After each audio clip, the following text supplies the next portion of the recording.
The morning started like any other for Commander Lee Daeho as he stood in the command center of Luna Station. Coffee steamed from his mug while he reviewed the daily reports from Earth's small fleet of ships scattered across 3 nearby star systems. The year 2157 had brought humanity modest success in space travel, with mining colonies on Mars and research stations around Jupiter's moons. Lee Daeho was 45 years old and had spent 20 years building Earth's defense forces. From almost nothing, his weathered face showed the stress of constant budget battles with politicians who thought space was too expensive. Most Earth leaders believed humanity was alone in the universe and saw no need for large military spending. Dr. Park Ji-won worked in her laboratory 3 levels below the command center. She studied samples from distant worlds and searched for signs of alien life. At 38, she had devoted her career to answering the biggest question humanity faced. Were they alone in the universe? Her dark eyes were tired from long nights studying data that showed nothing but empty space and dead rocks. On Mars, Captain Kim Sora supervised the construction of new mining equipment. The Red Planet's colonies had grown to house 50,000 people, mostly engineers and their families. Kim Sora was 32 and had earned her position by solving impossible engineering problems. Her crews trusted her because she never asked them to do something she would not do herself. Around Jupiter, Lieutenant Commander Choi Hyun-woo managed supply runs between the gas giant's moons. At 29, he was the youngest officer to command multiple stations. His easy smile and quick thinking had saved many missions when equipment failed in the harsh environment of space. Everything changed at 0847, Earth Standard Time. The first alarm came from the Deep Space Monitoring Station near Pluto. Sensor operator Kim Jin-woo rubbed his eyes and looked at his screen again. The readings made no sense. Massive objects were moving toward Earth at impossible speeds. "Commander Lee," Kim Jin-woo called over the communication system. "I have unknown contacts approaching the inner system. Size estimates are, sir, they're huge." Lee Daeho set down his coffee and moved to the main display screen. What he saw made his stomach drop. 12 enormous ships were decelerating from faster than light travel. Each vessel was larger than anything humanity had ever built. The smallest alien ship was 10 times bigger than Earth's largest space station. "Sound general alert," Lee Daeho ordered. "Contact all stations and colonies, tell them we have visitors." Within minutes, similar reports came from Mars and the Jupiter system. The alien ships moved with perfect coordination, positioning themselves above every human world simultaneously. The precision of their arrival was terrifying. These beings had studied human space operations and knew exactly where to find every settlement. Dr. Park Ji-won ran to her communication console when the alert sounded.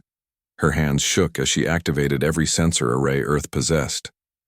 The alien ships were beautiful and terrifying.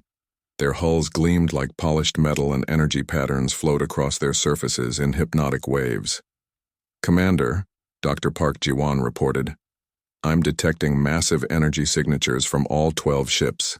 Their power output is beyond anything in our theoretical models. These beings are far more advanced than humanity." The alien fleet maintained perfect formation for 6 hours without sending any communication. Earth's leaders gathered in emergency sessions while military forces prepared for the worst.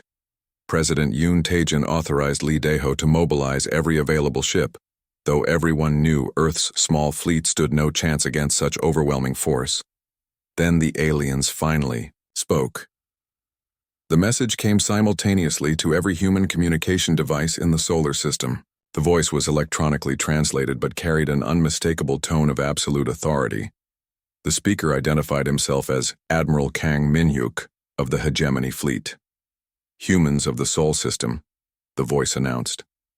"You are now subjects of the galactic hegemony. We have studied your species for the past year and determined your military capabilities.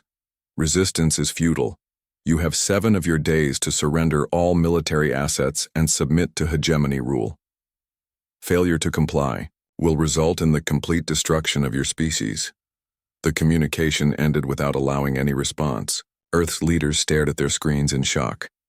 Dr. Park Ji-won quickly analyzed the transmission and discovered disturbing details. The aliens had been watching humanity for a full year without being detected. They knew Earth's defenses, ship, locations, and population centers. They've been studying us like insects, Dr. Park Ji-won reported to Lee Dae-ho. The transmission contains data fragments that show they've mapped our entire civilization. Lee Dae-ho called an immediate conference with all human military leaders. Captain Kim Sora joined from Mars while Lieutenant Commander Choi Hyun-woo connected from Europa. The holographic meeting showed the strain on every face. What are our options? Lee Dae-ho asked.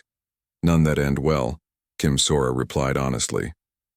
Our weapons can't penetrate energy shields like the ones those ships are displaying.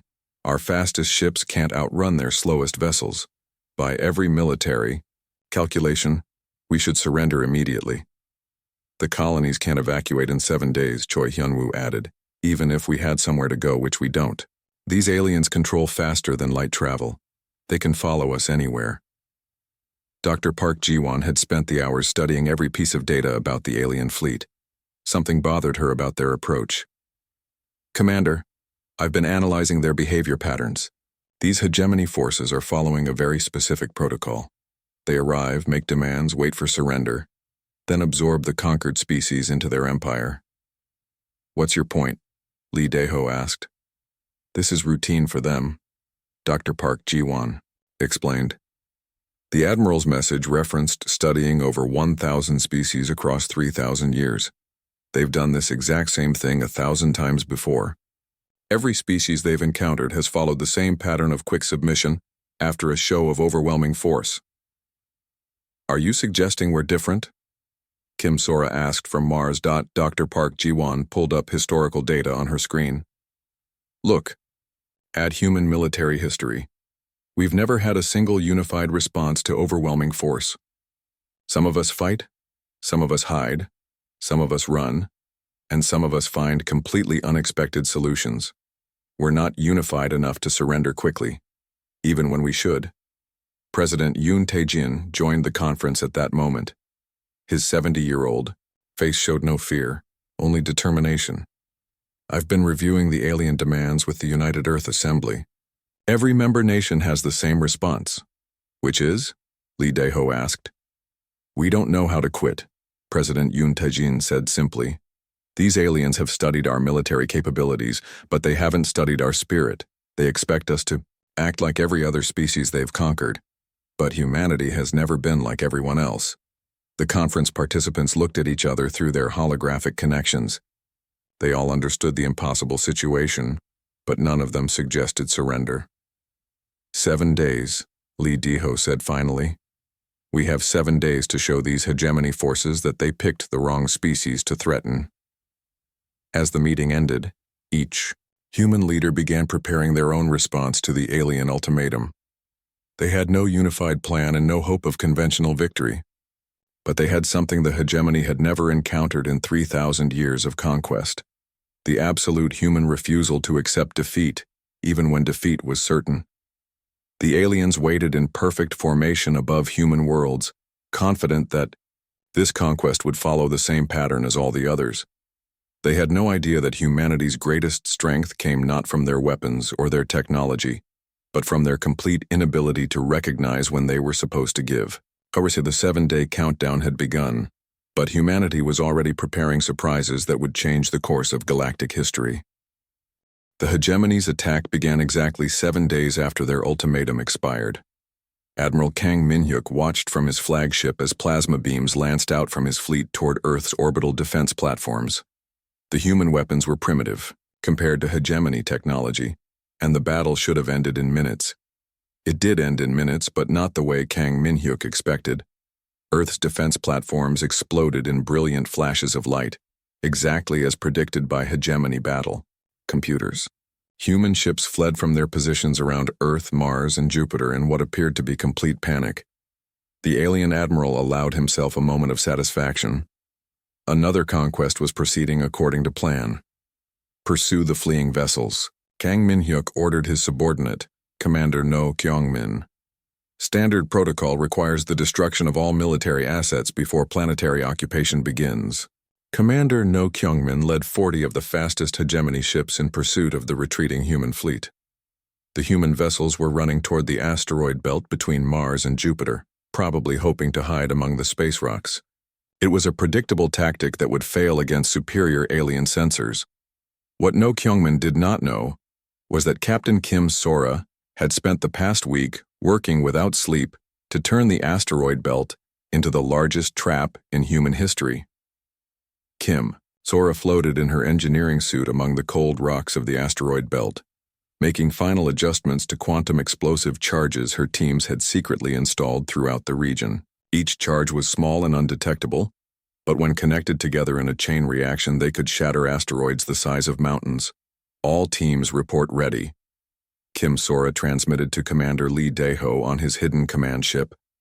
The alien pursuit fleet is entering the kill zone now. Lee Dae-ho watched his tactical display as 40 alien warships followed the fleeing human vessels deeper into the asteroid field.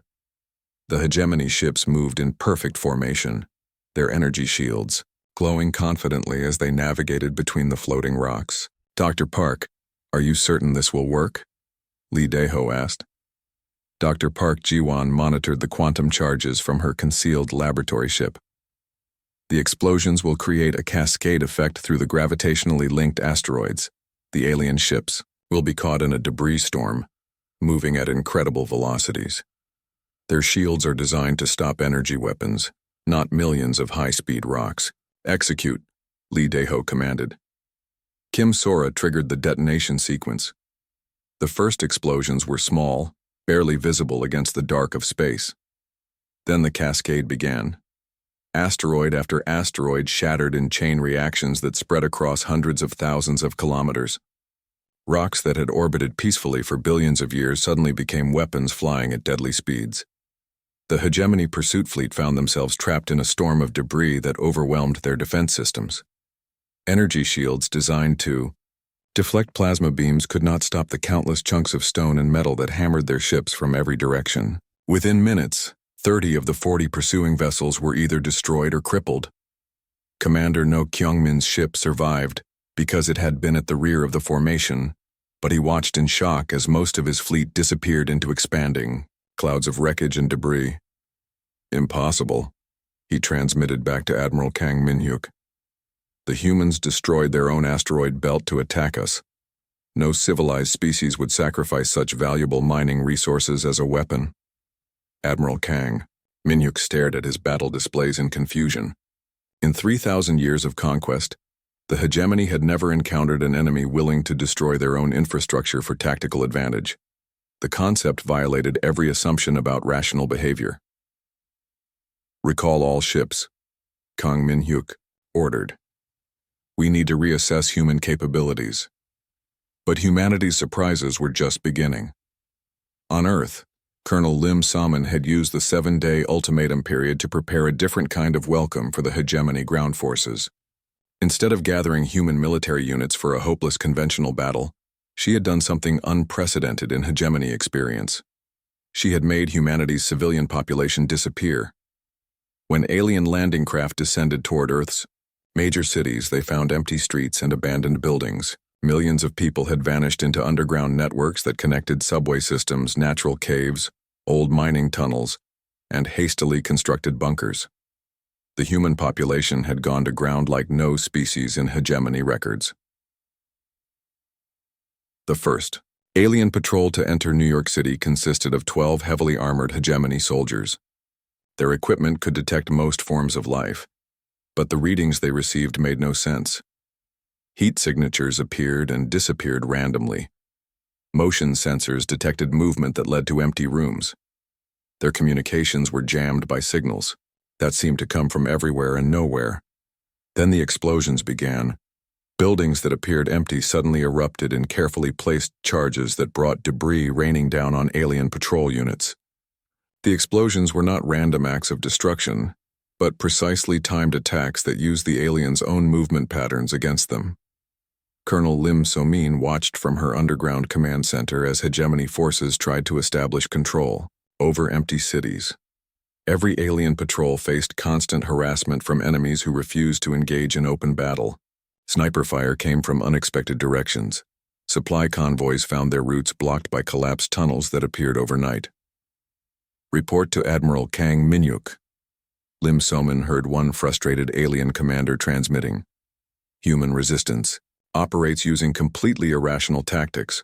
They fight like cornered animals instead of an organized military force. Lieutenant Commander Choi Hyun-woo coordinated supply lines that connected resistance cells across multiple worlds. Using his knowledge of asteroid mining and ice harvesting, he created hidden supply networks that kept human fighters fed and armed while remaining invisible to alien sensors. The supply system worked because it used infrastructure the aliens did not understand.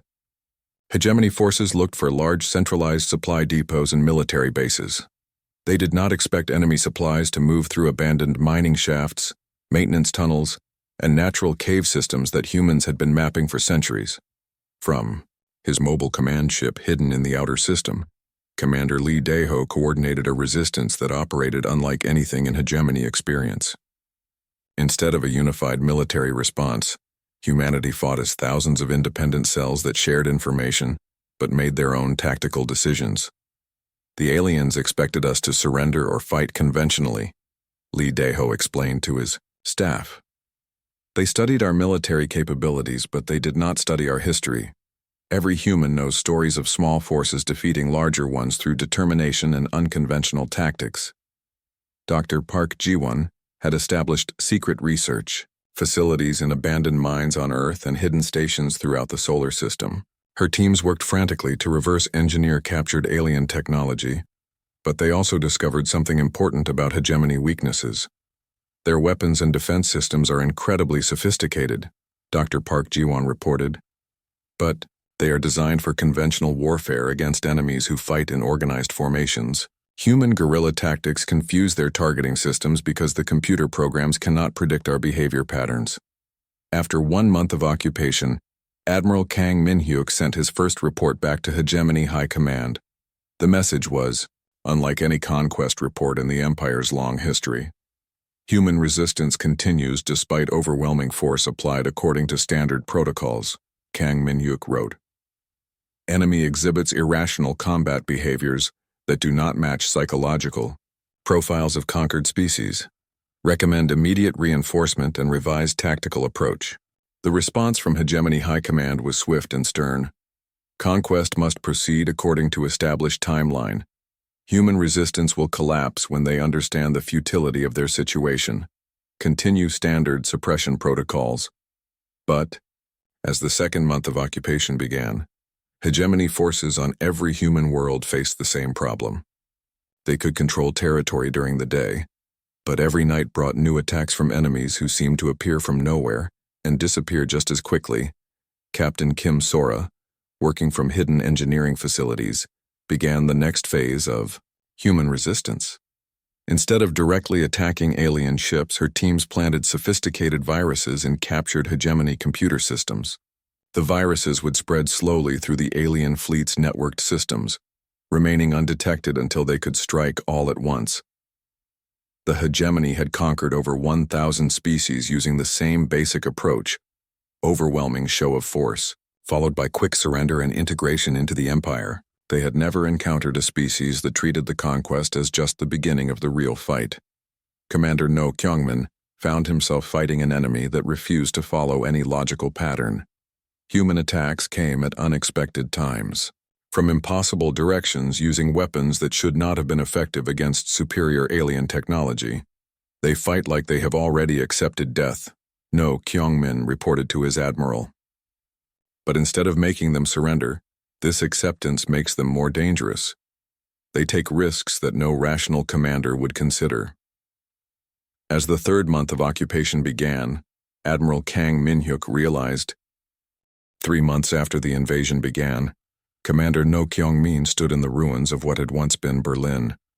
His alien forces controlled the empty buildings above ground, but the real city had moved underground. Somewhere beneath his feet, thousands of humans lived and worked in tunnels his sensors could not properly map. Status report, Admiral Kang Min-hyuk demanded through the communication link.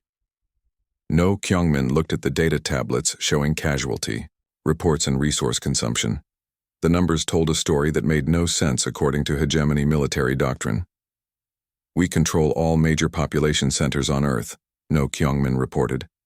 But we have not achieved pacification. Human resistance operates from underground networks that extend for thousands of kilometers.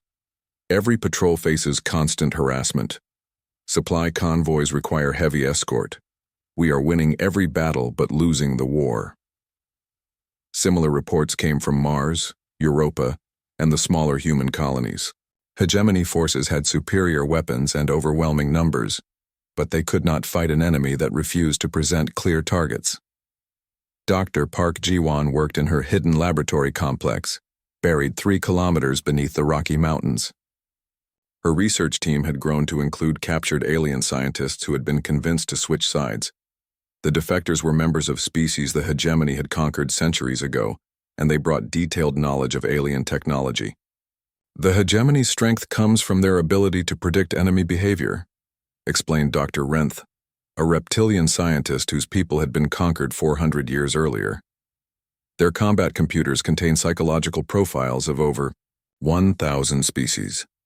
They know how each conquered race thinks and fights.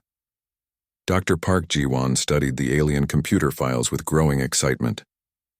But they have no profile for humans because we are the first species to resist this long. Their systems cannot predict our actions because we have no established pattern of behavior in their databases. The revelation led to a breakthrough in human tactics. Captain Kim Sora's engineering teams began designing weapons and defenses specifically intended to confuse alien prediction systems. Instead of trying to match hegemony technology, they created devices that worked in completely unexpected ways. Kim Sora's latest invention looked like a simple mining tool, but it could penetrate hegemony energy shields by using gravitational fluctuations instead of direct energy attacks. The alien defense systems had no programming to counter weapons that bypassed conventional physics. We cannot build ships as powerful as theirs, Kim Sora explained to her engineering teams. But we can build ships that behave in ways their computers cannot understand. Unpredictability is our greatest weapon. Lieutenant Commander Choi Hyun-woo had expanded his supply network to cover the entire solar system. Human resistance cells on different worlds shared resources and information through communication channels that used natural phenomena to avoid detection. Solar radiation, magnetic field fluctuations, and quantum uncertainty made their messages invisible to alien sensors. The network allowed human forces to coordinate attacks across multiple worlds simultaneously. When hegemony reinforcements moved to suppress a rebellion on Mars, resistance cells on Europa would launch diversionary attacks that forced the aliens to divide their attention. Colonel Lim Soman had turned Earth's underground resistance into something unprecedented in galactic history. Her fighters included former soldiers, civilian volunteers, and even children who served as messengers and scouts. The resistance had no central command structure that aliens could target, but it operated with remarkable coordination. Each cell makes its own decisions based on local conditions, Lim Soman explained to new recruits in a hidden training facility. We share information freely, but we do not take orders from any central authority. This makes us impossible to defeat, because destroying one part of the network only makes the other parts stronger. The decentralized approach frustrated hegemony. Commanders who were trained to target enemy leadership and command structures. Human resistance had no critical points of failure, because every fighter was trained to operate independently if necessary. Song Mirai had emerged as one of the most effective civilian resistance leaders. Before the invasion, she had been a teacher in Seoul. Now she coordinated evacuation routes and safe houses for thousands of people moving through the underground networks. The aliens think like conquerors, Song Mirai observed. They expect us to have something valuable that we want to protect. But we have already lost our cities, our governments, and our normal lives. We have nothing left to lose except our freedom, and that is something we will never surrender. Her networks had rescued over 50,000 civilians from alien roundup operations. The hegemony forces expected human populations to remain in predictable locations where they could be controlled. Instead, entire communities moved through hidden passages like underground rivers that flowed around alien occupation forces. Admiral Kang Min-hyuk received increasingly desperate reports from his field commanders. The humans were not fighting to recapture lost territory or destroy alien forces. Instead, they were fighting to make occupation so expensive and difficult that continued conquest would become impossible. "They are bleeding us slowly," reported Commander Yenth from Mars. "Every day requires more resources to maintain control. Our supply lines are under constant attack. Our equipment needs constant repair due to sabotage. We are consuming more resources than this system can provide." The economic reality of fighting humans was becoming clear to Hegemony High Command.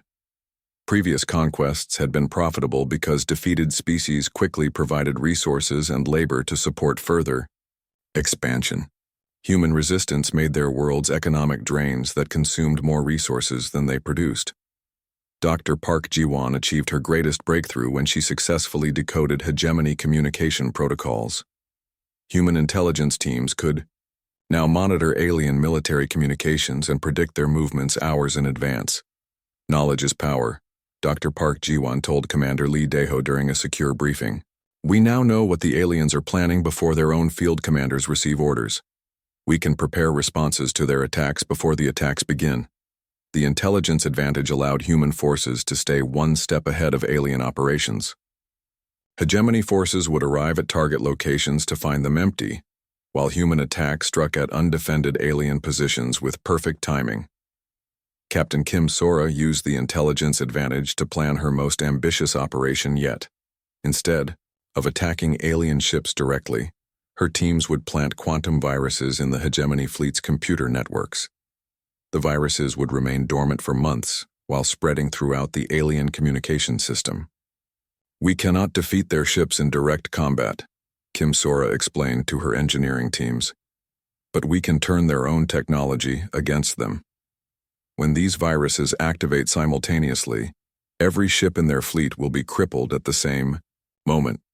The virus project required perfect coordination between research teams on Earth, Mars, Europa, and the hidden stations throughout the outer system.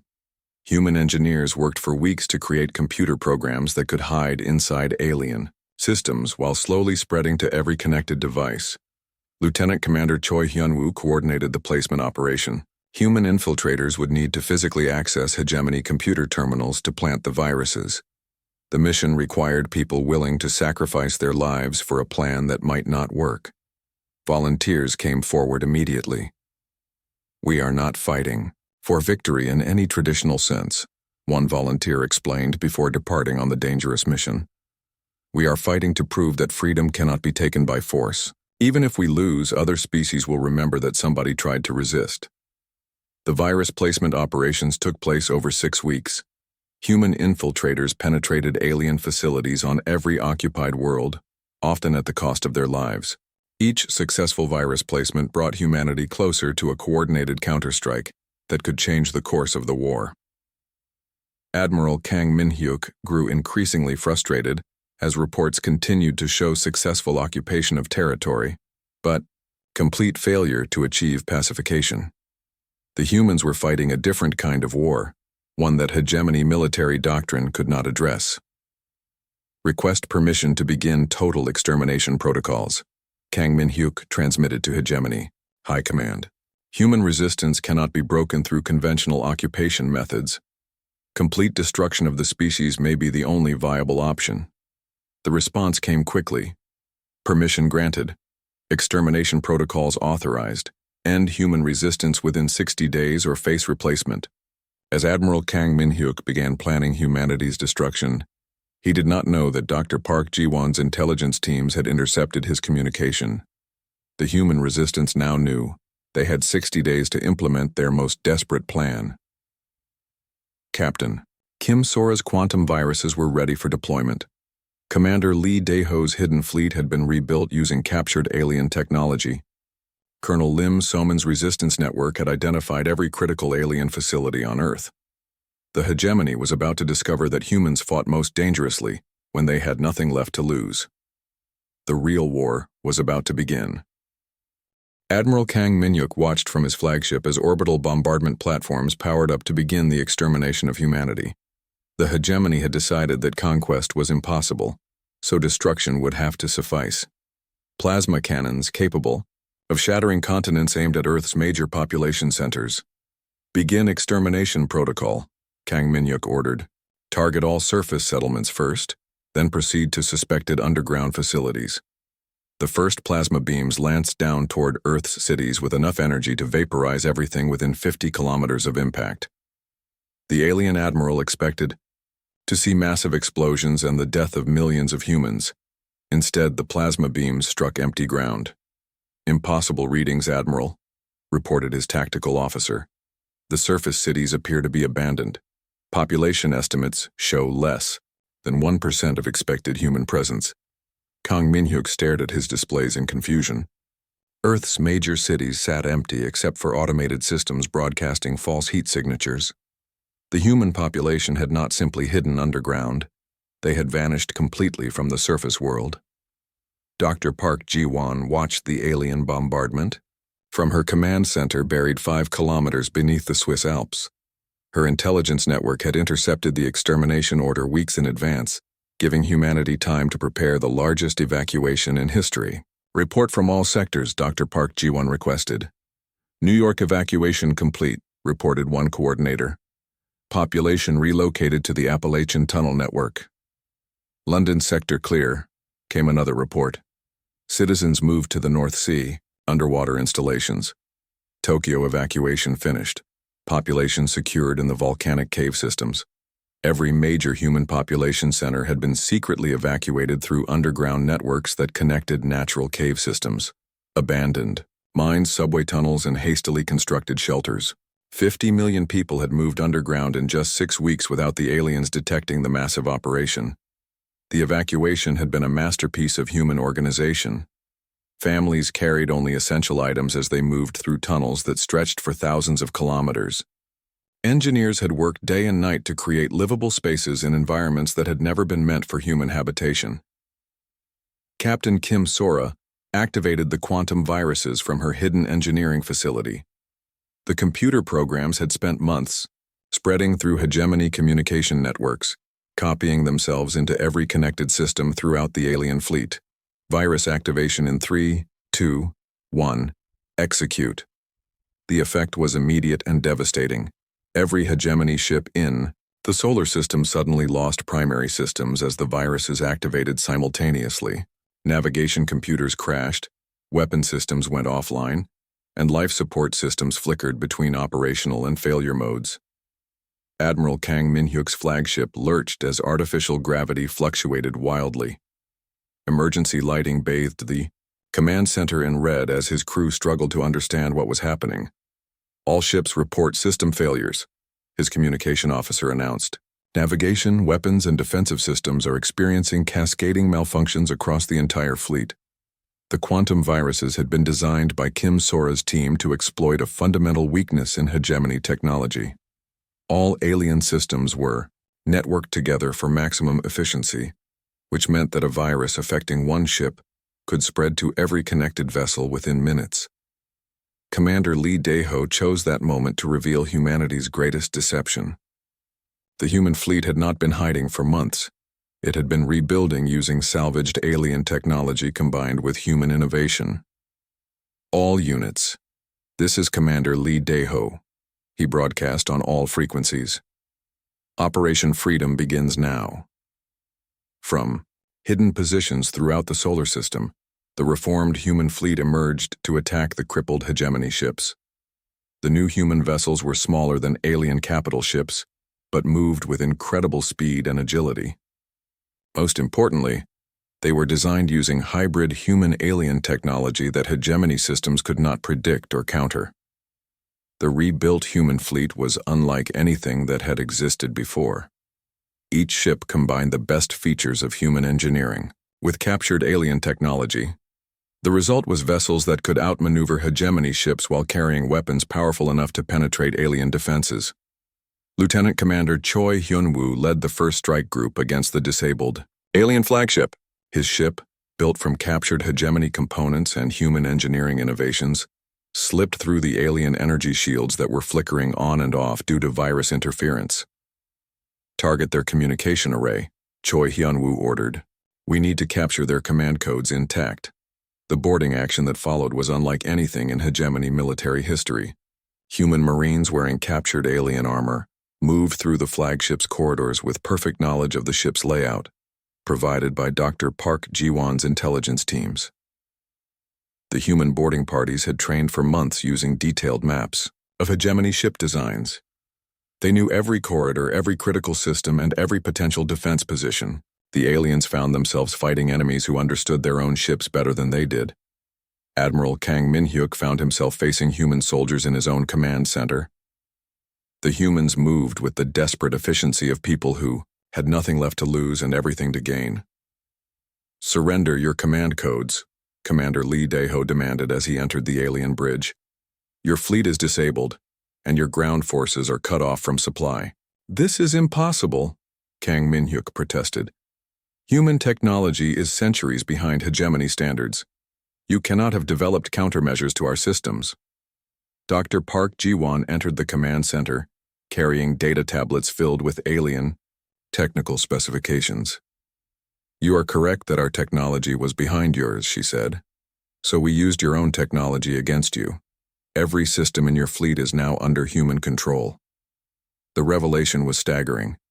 Humanity had not only survived the attempted extermination, they had turned the hegemony's own advantages into weapons against the alien fleet. But the war's greatest surprise was yet to come. Song Mirai had spent months working with her civilian networks on a project that would change galactic history. Using captured hegemony communication equipment, human resistance fighters had been broadcasting across the galaxy to other conquered species. "People of all worlds," Song Mirai transmitted from her hidden communication center, "you are not alone. Resistance is possible. Freedom can be won." The messages had been spreading through hegemony space for months, carrying detailed information about human resistance tactics and the philosophy of freedom.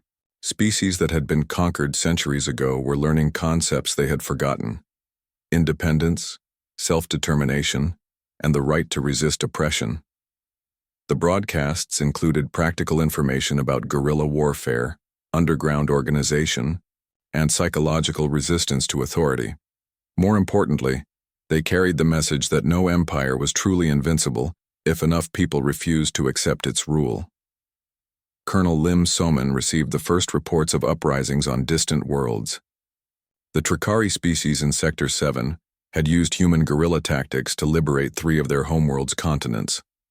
The aquatic Neridians had employed underwater resistance networks to paralyze alien operations on their ocean worlds. "The Yet rebellion is spreading," Lim So-man reported to the Human Command Council. 43 worlds have declared independence from hegemony rule in the past month.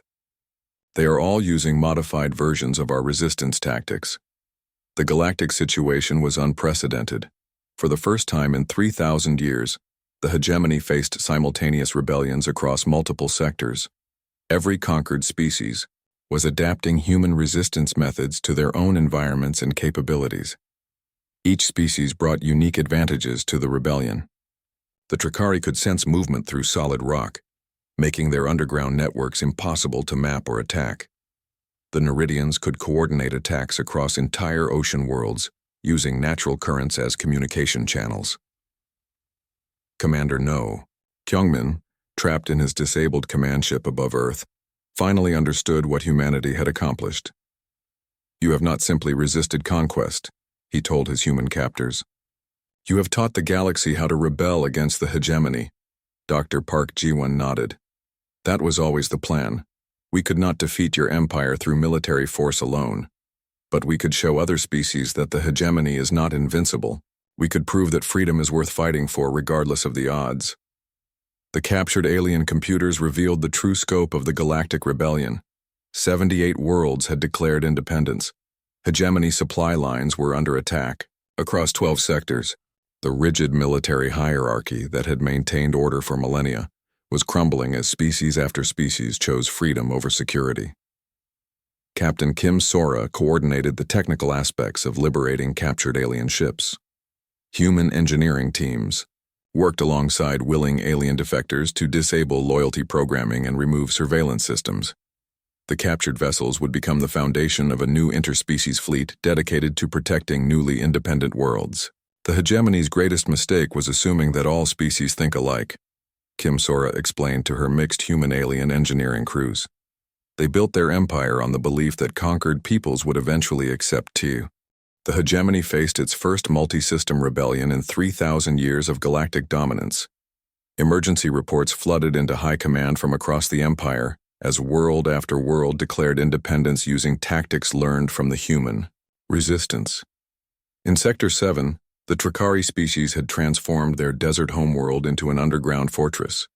The reptilian beings used their natural ability to sense vibrations through rock to detect alien movements from kilometers away. Combined with human guerrilla tactics, they had made hegemony occupation impossible. Trakari resistance leader Seth contacted Dr. Park Ji-won through the secret communication network Song Mirai had established. "Your people have given us something we had forgotten," Seth transmitted. "The knowledge that chains can be broken by those who refuse to wear them." On the ocean world of Nerida, the aquatic Neridian species had adapted human underwater resistance techniques to their three-dimensional environment.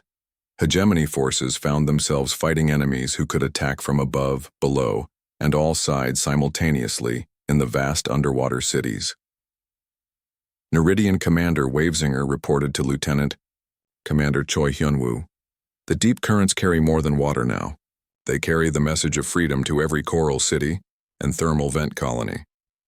The hegemony cannot control what they cannot find, and the ocean keeps our secrets." Dr. Park Ji-won coordinated the technical support for the Galactic Rebellion from her expanded research facility. The underground complex now housed scientists and engineers from dozens of species, all working together to develop new resistance technologies. "Each species brings unique advantages to the rebellion," Dr. Park Ji-won explained to her diverse research team. "The Trakari understand geological engineering better than any other species. The Neridians have perfected three-dimensional tactical thinking. The crystalline entities can communicate instantly across vast distances through quantum resonance. The collaboration produced innovations that surpassed anything the hegemony had developed, weapons that used natural phenomena as amplifiers, communication systems that could not be detected or jammed, defense networks that grew stronger when attacked instead of weaker." Captain Kim Sora led joint engineering teams that included the best technical minds from 43 liberated worlds. Her latest project was a new class of starship that combined the best features of every species' technology. "We are not trying to build better versions of hegemony ships," Kim Sora told her international crews. "We are creating something entirely new. Ships that think like humans, move like Neridians, hide like Trakari, and communicate like crystalline entities." The hybrid vessels proved devastatingly effective against hegemony forces. They could not be predicted by alien tactical computers, because they operated using principles from multiple species, combined in ways that had never been attempted. Commander No Kyungmin found himself commanding hegemony forces that were losing battles on 40 different fronts simultaneously. Each rebel world used different tactics adapted to their environment and species capabilities, but all based on the human principle of refusing to accept defeat. "Every world fights differently," No Kyungmin reported to his increasingly desperate superiors. "The desert worlds use sandstorm tactics. The ice worlds create blizzard ambushes. The jungle worlds employ botanical warfare. We cannot develop counters fast enough to address so many different approaches." Colonel Lim Soman had established a training academy on liberated Earth, where resistance fighters from across the galaxy learned human guerrilla techniques and adapted them to their own needs. The academy operated in the same underground networks that had protected humanity during the occupation. "The key to successful resistance is understanding your enemy's expectations," Lim Soman taught her diverse students. "The hegemony expects you to fight like they do. Instead, you must fight like yourselves, but with the knowledge that victory comes from persistence, not power." Students included everything from insectoid warriors to gaseous entities that existed as living clouds. Each species learned to apply human resistance principles in ways that matched their unique biology and culture. Song Mirai coordinated the political aspects of the rebellion, helping newly independent worlds establish governments based on the human concept of representative democracy. The idea that leaders should serve the people instead of ruling them spread as quickly as the military resistance techniques. Freedom means more than just driving out the hegemony, Song Mirai broadcast to rebel worlds. It means building something better to replace their empire, something where every being has a voice in their own destiny. The political revolution proved as threatening to hegemony stability as the military rebellion. Species that had been subjects for centuries were remembering what it felt like to make their own decisions about their future. Lieutenant Commander Choi Hyun-woo managed the massive logistics of supporting rebellions across dozens of worlds simultaneously. The operation required coordination that spanned thousands of light years and involved species with completely different biological needs. The hegemony maintained control through isolation, Choi Hyun-woo explained to his logistics teams. They kept conquered species separated so they could not share ideas or support each other. We are doing the opposite. We are connecting everyone who wants to be free.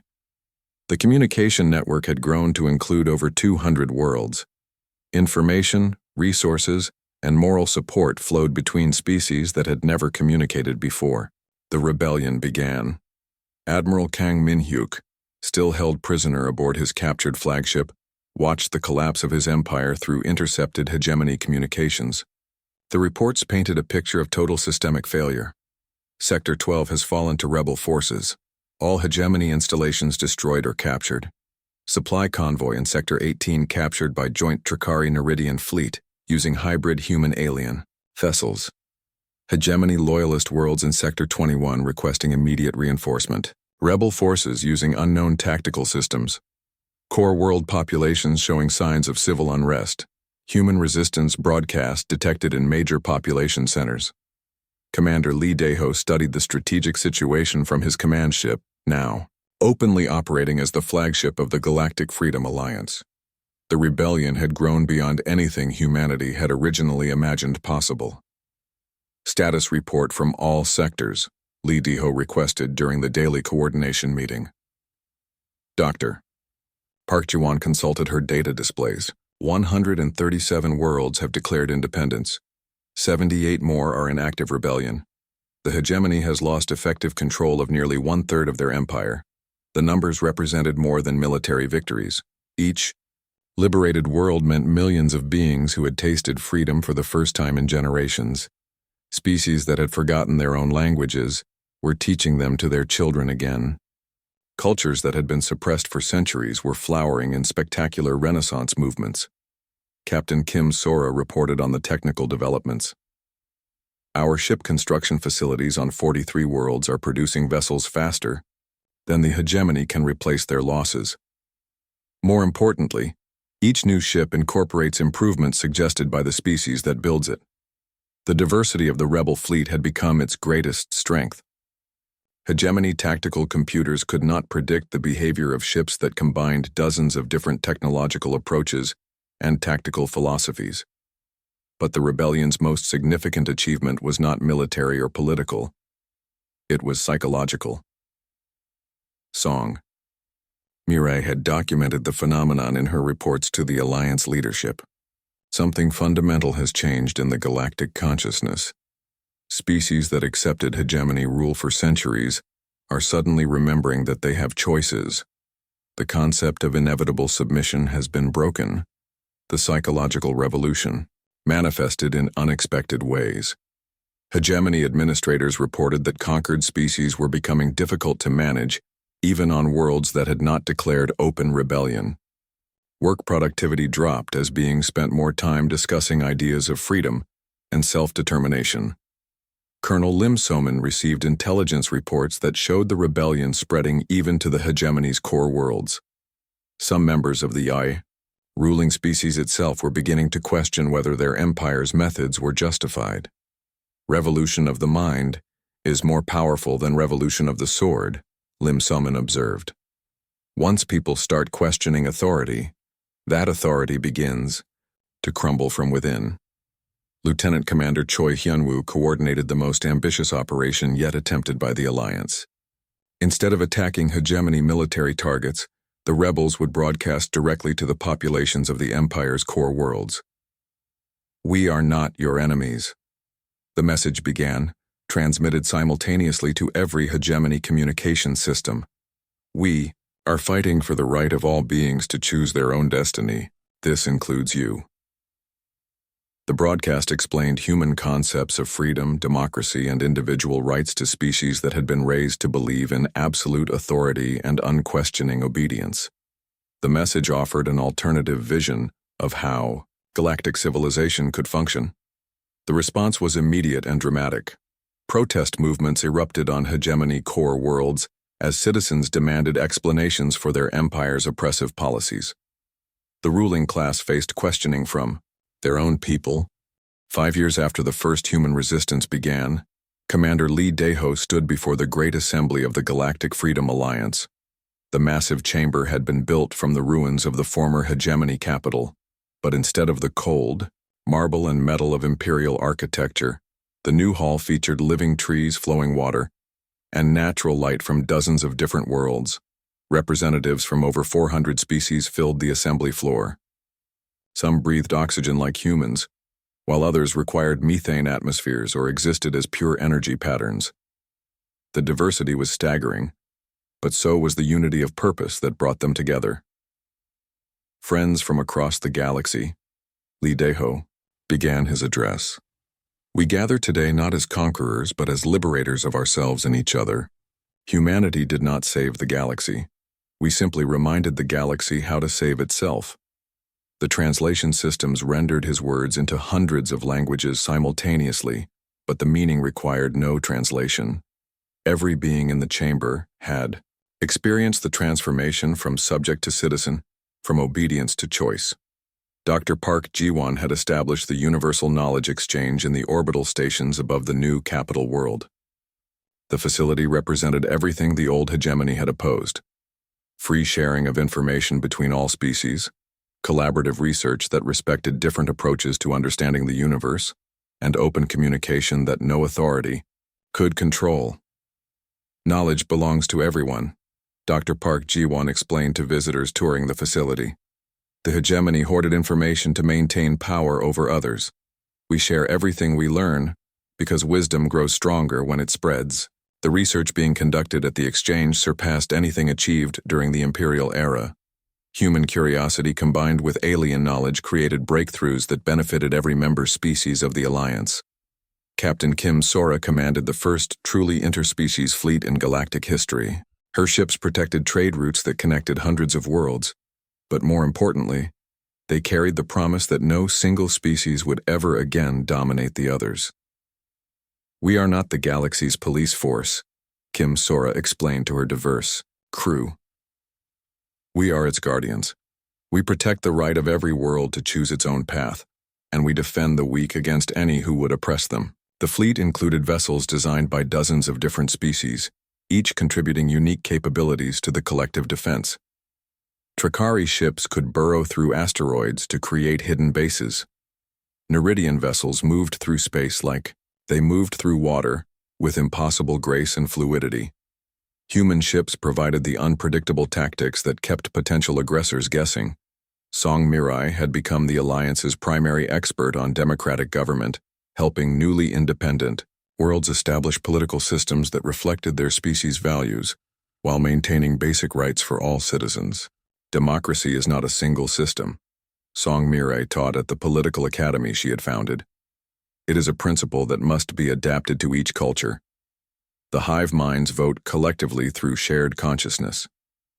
The individual species cast ballots in secret. The tree people make decisions through seasonal councils that last for months.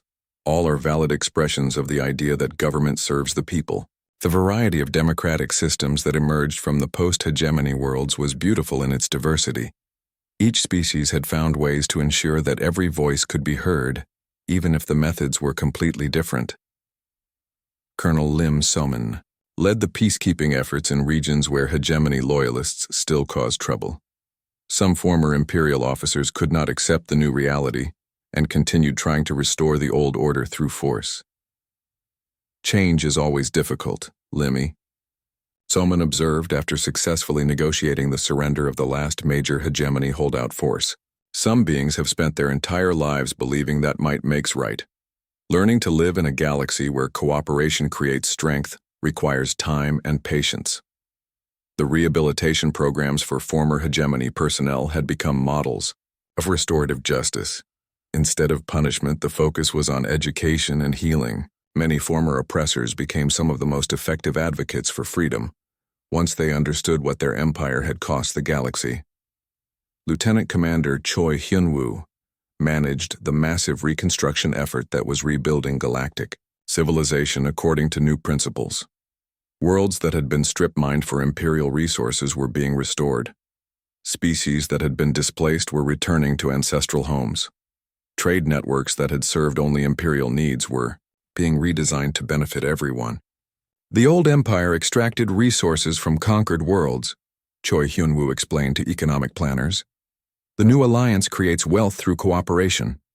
When every world contributes its strengths and receives support for its needs, everyone becomes more prosperous.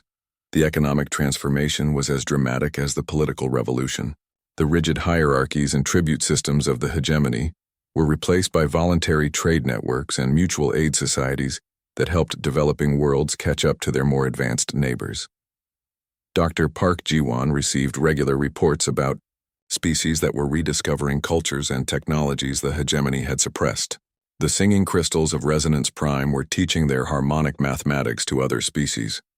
The deep dwellers had shared their geothermal engineering with worlds seeking clean energy.